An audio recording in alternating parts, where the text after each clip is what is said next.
Hablamos con el antropólogo Roberto Avínzano, también hablamos con el padre Alberto Álvarez, Alberto Barros, digo bien.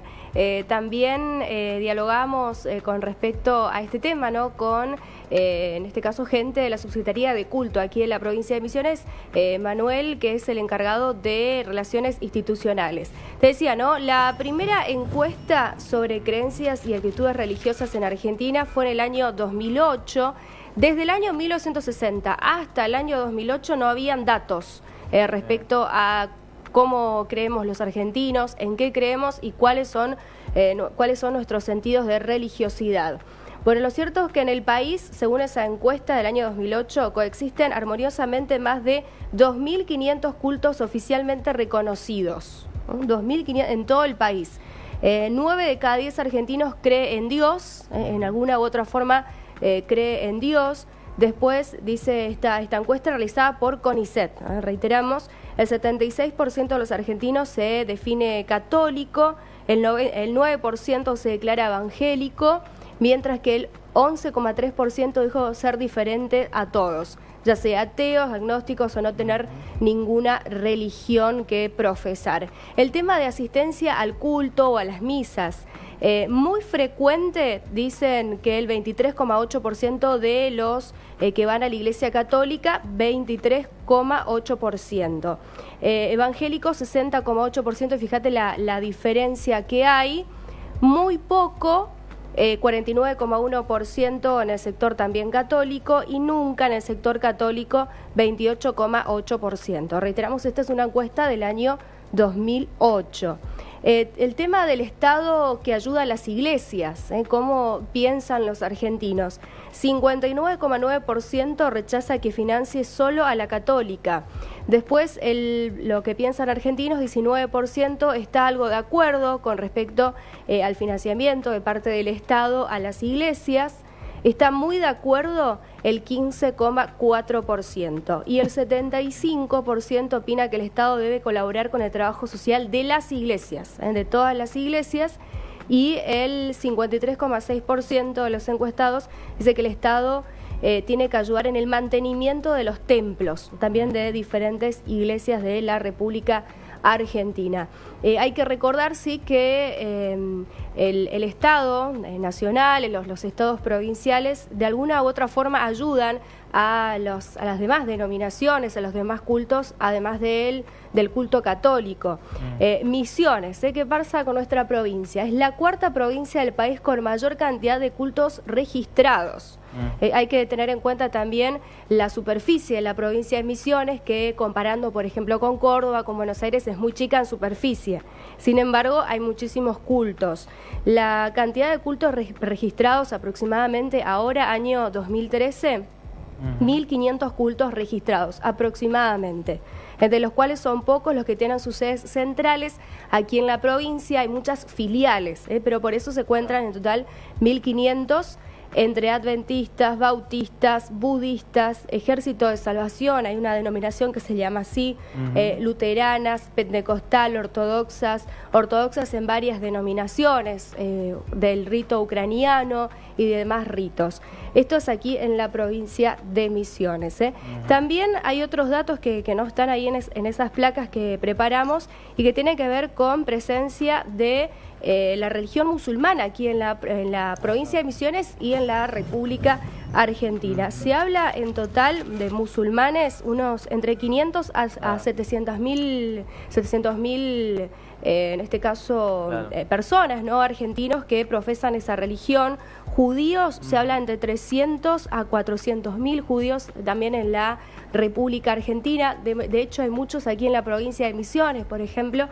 Y una de las cuestiones que hablábamos, por ejemplo, con el arqueólogo, en este caso el antropólogo, digo bien, Roberto Avínzano, era el tema de la provincia de Misiones, siendo un territorio tan chico, teniendo tanta cantidad de cultos, de creencias religiosas, todas y muchas de ellas que trajeron los inmigrantes, ¿no? Que además que de traer la cultura, el idioma, las comidas, también como parte de la cultura trajeron el tema de religiones.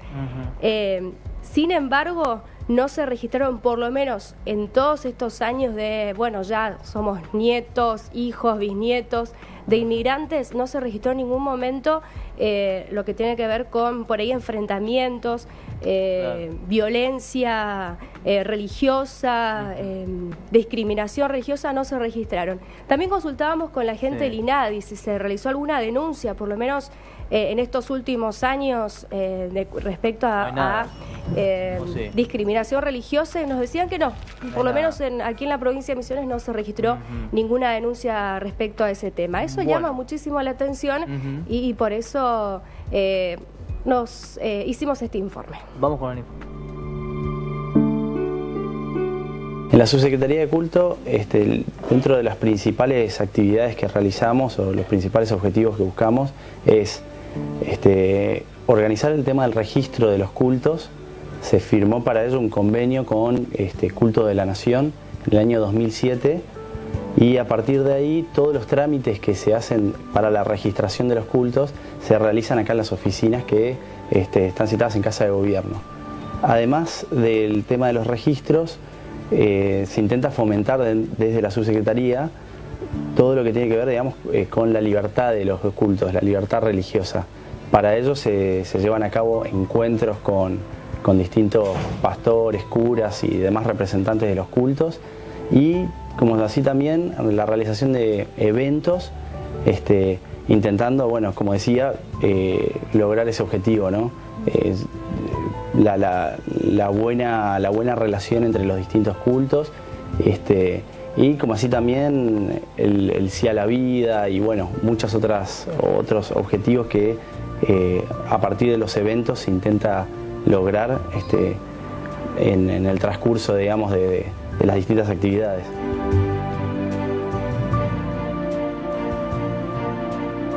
Una cosa muy significativa y muy interesante es que, así como en otros países hubo guerras religiosas, intolerancia religiosa, etcétera, en Misiones, a pesar de la diversidad, no hay en la historia, desde fines de la Guerra del Paraguay hasta ahora, no se registran ningún tipo de acontecimientos de agresión, de violencia, de intolerancia, etcétera.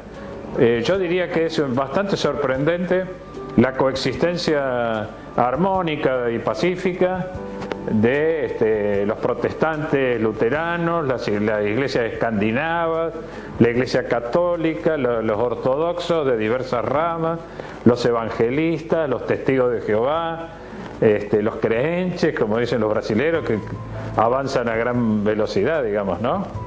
Estaba leyendo que tienen como 14.000 templos los evangelistas en Argentina, digamos, ¿no? Y acá tienen muchos, porque tienen una forma de avanzar y de evangelizar que es relativamente barata. No hacen grandes templos, grandes iglesias como la Iglesia Católica, sino que más bien acondicionan una casa, a lo mejor una casa privada, y en poco tiempo la transforman en una iglesia o construyen pequeñas iglesias, digamos, y tienen una forma de predicación y de evangelización muy expansiva y muy de base, muy popular, ¿no? Mira, en este momento lo que tenemos es en realidad es una base de datos en la cual, digamos, se registran los cultos, por ejemplo, los cultos evangélicos y demás, ya que la Iglesia Católica se maneja de otra forma, tiene otro tipo de estructura.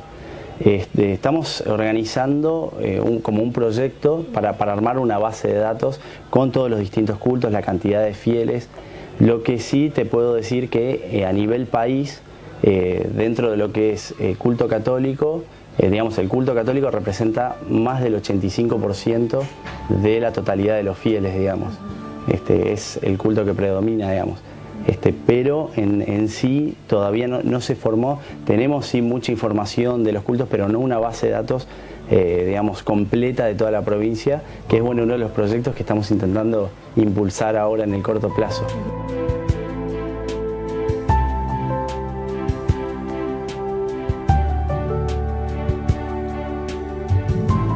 Sí, ha habido mucha gente que lo expresa así claramente, que se ha acercado a partir de la figura de Francisco, no por él mismo, y esto creo que es lo que a mí me da la esperanza de que no sea algo pasajero, momentáneo, ¿no? Por supuesto, después dependerá de cada persona, pero creo que hay mucha gente que captó que lo que él transmite es profundo, ¿no? Y que lo que él transmite es la presencia de Jesús, una presencia de Dios, que a mucha gente la llevó justamente a encontrarse con Dios, es decir, más allá de la figura de él, que es simplemente una figura de mediación. Hay gente que ha pedido como adultos, ¿no? Sacramentos como el bautismo, la confirmación, gente que volvió a participar de la Eucaristía, ¿no? Que son signos de hondura espiritual, que no se quedaron en la simple moda, sino que hicieron una opción personal de profundizar la fe. Eso uno lo ha visto en mucha gente y bueno, creo que ese es un signo de que esto puede perdurar en el tiempo y sería lo más saludable, ¿no? Sí, Francisco tiene una mirada muy linda que es la de llevarnos al origen, ¿no? Llevarnos nuevamente a la figura de Jesús, llevarnos al Evangelio, a lo que Jesús nos ha enseñado, ha predicado con la palabra y sobre todo con el ejemplo.